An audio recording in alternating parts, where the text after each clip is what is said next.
Дорогі українці, сьогодні весь день отримую доповіді з Дніпра. Fellow Ukrainians, I have been receiving reports from Dnipro all day. The debris is being cleared there. All necessary services are involved. Thanks to everyone who is carrying out the rescue operation. I thank the State Emergency Service, the police and the National Guard. I want to thank the utility services, our doctors, all volunteers, ordinary citizens of Dnipro who are helping. As of now, the fate of more than 30 people who could have been in the house at the time of the terrorist missile hit remains unknown.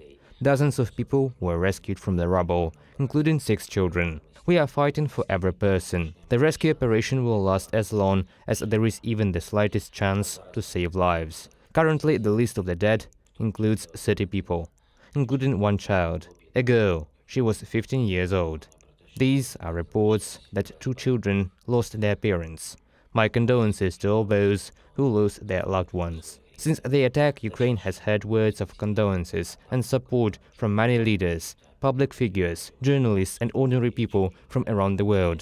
I thank everyone who did not remain indifferent. It is very important that normal people unite in response to terror. But I want to say to all those in Russia and from Russia who even now could not utter even a few words of condemnation of this terror, even though they see and know everything perfectly well. Your cowardly silence, your attempt to wait out what is happening will only end with those same terrorists coming after you one day. Evil is very sensitive to cowardice. Evil always remembers those who fear it or try to bargain with it, and when it comes after you, there will be no one to protect you. I think it is right that today there is a decision to expand our sanctions against Russian citizens and other persons who help terror. Almost 200. This list is carefully prepared, and behind each name there is a responsible motivation.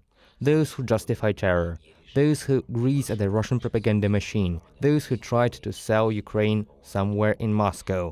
This public will face a full list of personal restrictions. We will do everything to make the sanctions work on the largest possible scale, in Europe, in the world. Everyone will be held to account for terror, both those who kill and those who help to kill.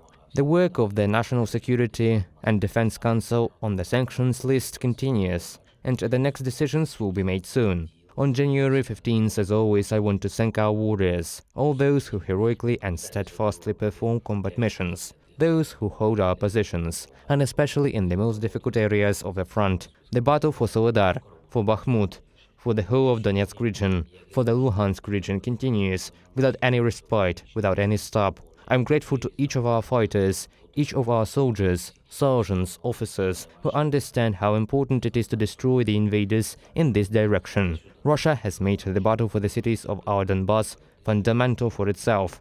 Our heroes make this battle fundamental for the destruction of the combat potential of the terrorist state. Every day of Ukrainian resilience in Donbass and every success in our defense, there are vital achievements for the protection of our entire state. And one more thing. On January 15th, a great friend of Ukraine, a legend, Vakhtang Kigabidze, passed away. We can talk a lot about him, and still there are not enough words to say all the good things that are worth saying about him. It is an honor for us that he was our friend. May his memory be bright. Glory to Ukraine.